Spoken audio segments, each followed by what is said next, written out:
Five, four, three, two, one. Yeah, yo, it's your boy, Fried Chicken, and playing a domination on Arcaden.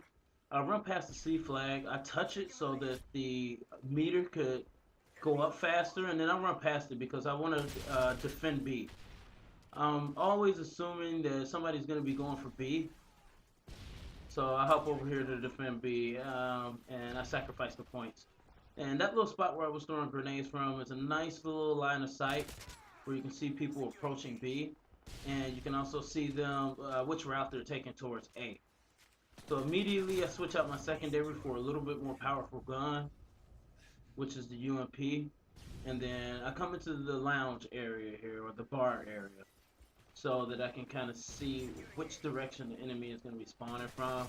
And this guy surprised me, but I get a nice crouch drop shot on him, and luckily this UMP was silent, because that helps me out. I see this guy up in the corner. I have no idea why he was sitting right there, because his line of sight was only toward the bar area, and I was in the bar area and he completely missed me. So I get my Predator missile, and kind of the point of the route that I took on this match is to make sure that we can secure B and also get my kill streaks. Getting your kill streaks in domination can definitely benefit you. You know, it doesn't mean if you're not capping points, it doesn't mean that you're not a team player or anything. Because if you are getting your kill streaks, then what you're doing is creating a distraction for the other team. You're creating a huge distraction. So I come up here between A and B, and this is a nice spot that gives me my AH-6 Overwatch. You just don't want to hang out here too long because you will get killed. Those people will come back for payback. Almost 100%. And just to talk a little bit about the AH-6 Overwatch, you know, to me, that's man's best friend or gamer's best friend. The AH-6 Overwatch is really nice because you can stay near a capture point and you can defend it without even having any lines of sight because the AH-6 Overwatch will be above you. So it'll basically follow you around wherever you go. It also flies pretty low to the point where it's hard for the enemy to shoot it down, especially on a map like Arcaden, where there's a lot of building. So enemies will have trouble shooting it down. And then at the top of those stairs, SITREP allowed me to sound horde those couple people. They came through. So my AH-6 pushes me over to my AC-130. Obviously, I did get a couple kills. But on maps with buildings, you do want to run that AH-6 Overwatch because you're able to run around and get people that are outside. You're able to, on a game mode like this, defend cap points just by being near it. And it will get you 2 or 3 kills, which hopefully will send you up to your next kill streak, unless you're running like Osprey Gunner or something, because you're gonna have to get the rest of those kills with your gun.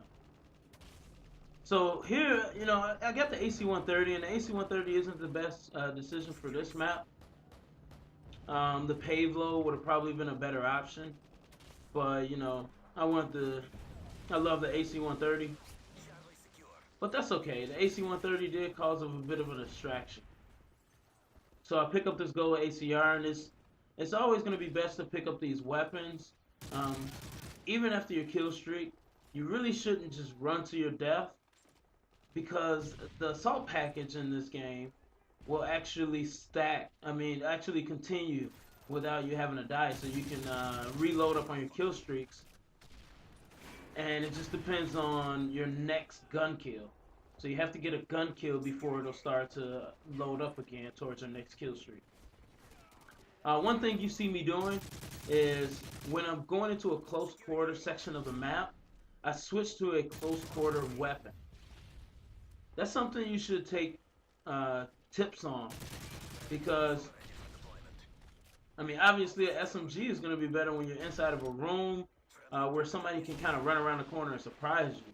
So that's why I do switch to an SMG when I'm in close quarter range, and when I'm somewhere where there's a little bit longer line of sight, like right here, um, I'm using the ACR. And I thought that was somebody right there, but I think it was just like a part of the stairs.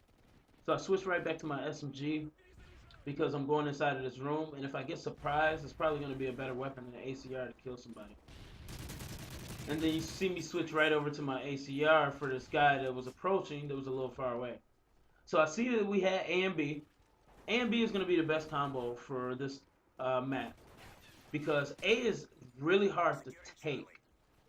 For some reason, going through those double doors, A is really difficult to take, especially if you're coming up the escalators because the height advantage goes to the team that's holding that point. So it's nice to trap them on C because it seems like they have to go up in order to get out of their spawn.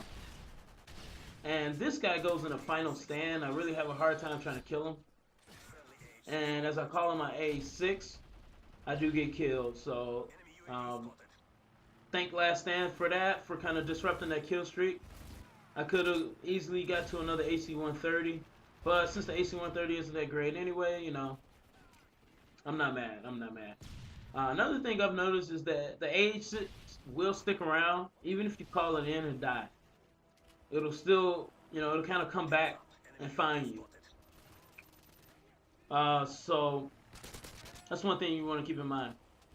Also, these planners right in the middle of this open lobby, this outside part of the mall, these are really good cover to kind of hide behind. Now, they're not head glitching spots, but just being back here will sort of camouflage you if an enemy runs out and, you know, happens to see you or look that direction. They might not even pay attention to the fact that you might be right here out in the open behind the planter. So yeah, like I said, A and B is the best way to go. You do kind of want to stay on these stairs if you're the one defending A. And the reason I was over here at this point is because none of my other teammates were here defending A, and I see that the other team was kind of rushing towards it. So it's just common sense to kind of stay over here, use the sit rep pro, use the stairs to head glitch. And this is how you want to defend A. You want to defend it from that corner because it's super hard to throw flashes and concussions around that corner. It's almost impossible because of the way the double doors are set up. And then running the M9, I know I'm talking about quite a few things here, but to me the M9 is basically just like the ACR with a little bit more drop-off damage over range. I don't see any more recoil to the M9 than the ACR, except for when you're using it over range. That's the only time I see any kind of decrease in efficiency. So that's why I run it as my secondary, because it's basically like you're having another assault rifle. So I mean, that's the way you want to do it.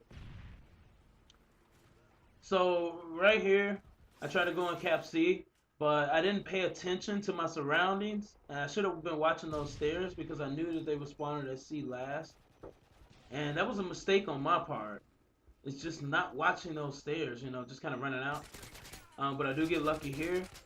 And I get 2, and then I get a triple feed here. But there was another guy that must have been spawning over at C. So since I spawn where I spawn, I'll go right back and defend B, because that's going to be the cap point that they're going to be able to take a little bit easier than A. You kind of want to forget about A in some situations and defend B on this map. So the game is just about to come to an end. I want to thank y'all for watching, and if y'all got any comments for me, just leave them over in the comment section of the video. And then if you feel like it, you can go ahead and like the video, and if the video sucks, dislike it. Thanks for watching. This is Fried Chicken for Gamers Remorse. Peace out.